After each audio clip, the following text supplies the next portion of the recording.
Nasce Comunichiamo, il sistema interattivo di gestione delle segnalazioni dei cittadini da parte dei comuni della Romagna Faentina, un nuovo servizio che prevede l'utilizzo di una piattaforma online per dialogare con i cittadini collegandosi al sito http://comunichiamo.com e registrandosi gratuitamente alla piattaforma. È possibile direttamente dal web oppure scaricando gratuitamente l'applicazione su smartphone Android e o iPhone.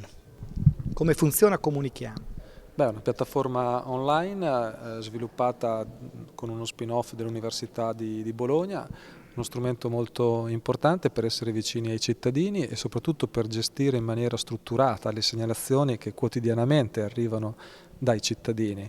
Oggi i canali di contatto fra il singolo cittadino e l'amministrazione sono i più disparati, dal contatto diretto personale al sito internet, a Facebook, alle telefonate, e in questo modo si cerca di organizzare il momento del contatto ma anche il momento della gestione della segnalazione e poi anche del riscontro, della conclusione della situazione segnalata.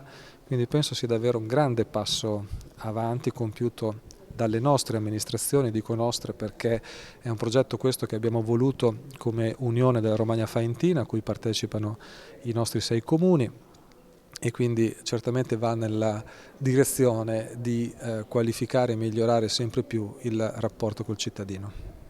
Da domanda si aspetta una risposta. Chi risponderà e con quali tempi? Il sistema è strutturato in modo tale che a seconda della tipologia di segnalazione inserito si attiva automaticamente l'ufficio competente, la persona competente a dare riscontro.